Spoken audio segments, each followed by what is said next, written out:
All right, we are on H is for Hollywood. Um, Pretty good QE depth with Danny Dimes, Ben Roethlisberger, and Kirk Cousins, etc. Yeah, James Conner is great when he's on the field, so hopefully he maintains that. Sony Michel has a great opportunity with Damian Harris having his pinky issue, going to be out for a couple of weeks, and obviously Lamar Miller getting cut. Probably one of the, in my opinion, probably one of the best wide receiver trios we have in this league. So Keenan Allen, Chris Godwin, and Robert Woods. I like all of those guys this year. Little on the deficit with Dawson Knox and Kyle Rudolph at the tight end position, but um,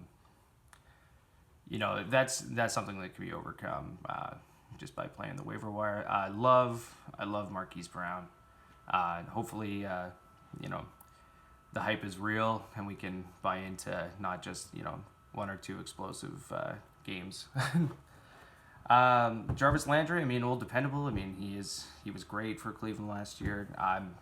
I see him kind of tapering off a bit with Odell, not being as injured as apparently he was last year, but still a really solid player. Overall, I'm giving H for Hollywood a solid B plus. I mean, it's a solid team.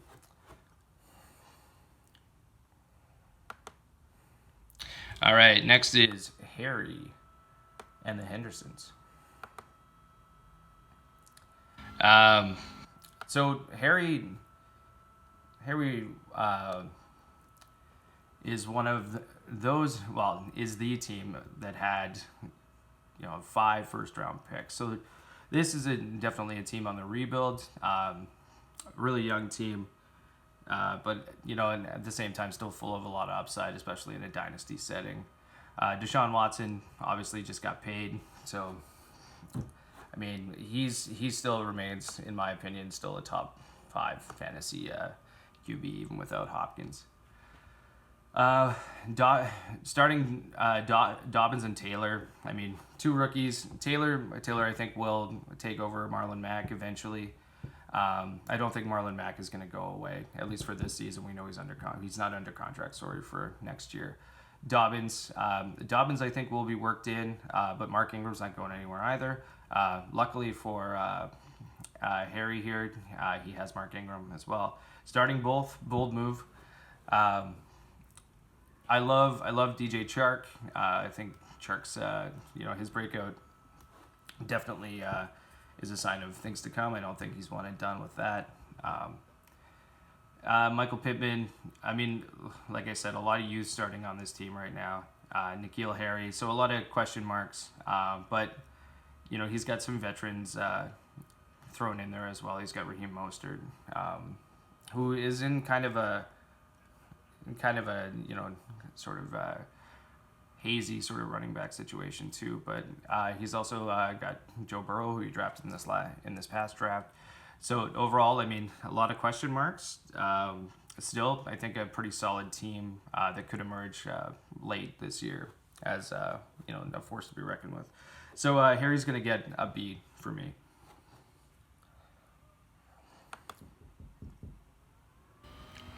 All right, the next team is Hide My Chub. Hide My Chub, in my opinion, is absolutely stacked. It's kind of ridiculous going down this roster, so bear with me.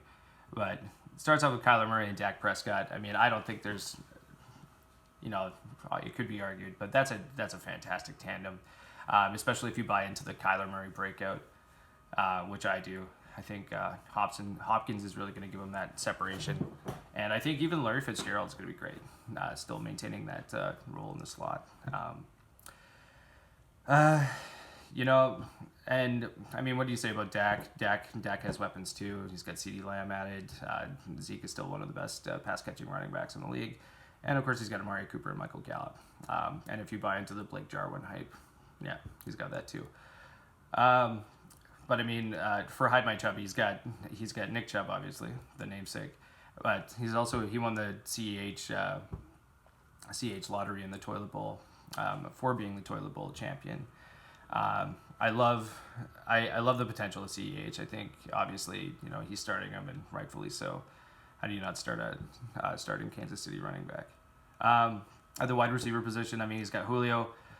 Brandon Cook's injured, but soft tissue issue there. So who knows when he'll be back. Juju, I do foresee a bounce back with Juju.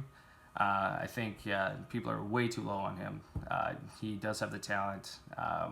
I think he can do it without Antonio Brown. So I'm buying that all day. Hayden Hurst and George Kittle at tight end. Talk to you later. That's a great. That is a great tandem to have at that position. And Will Fuller, the flying V. I mean, if he can stay healthy, he's got a great opportunity, especially with Brandon Cooks being out. Kareem Hunt. I think Kareem Hunt. He's pairing him with Nick Chubb. I mean, you can't really go wrong. Could end up eating each other's supper, but overall, I give Hide My Chubb an A. I think they're probably one of the best teams in this league right now.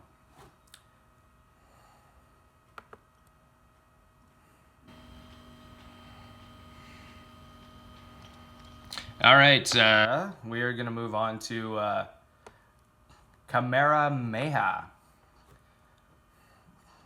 Sorry if I'm not pronouncing that right.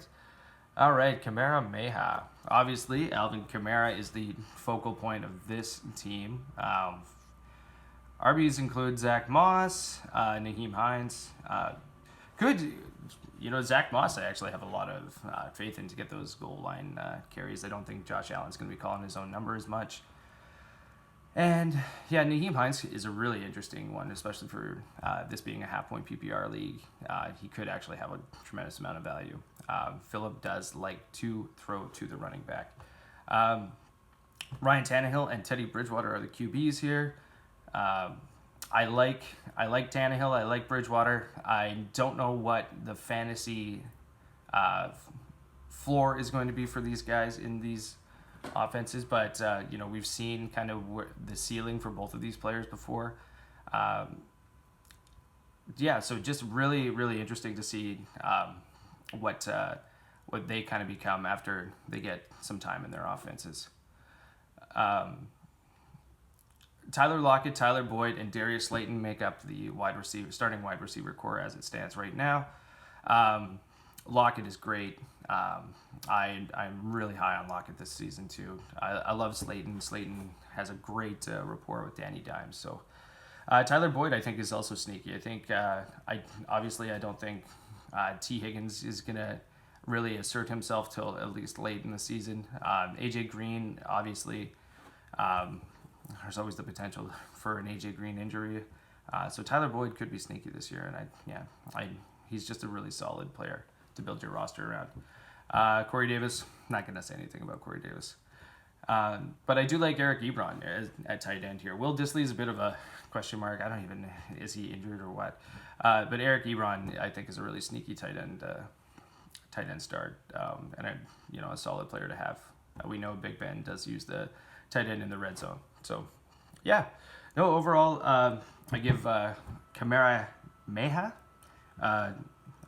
B-. All right, we're just going to end this video and pick it up on the final video here for part 3.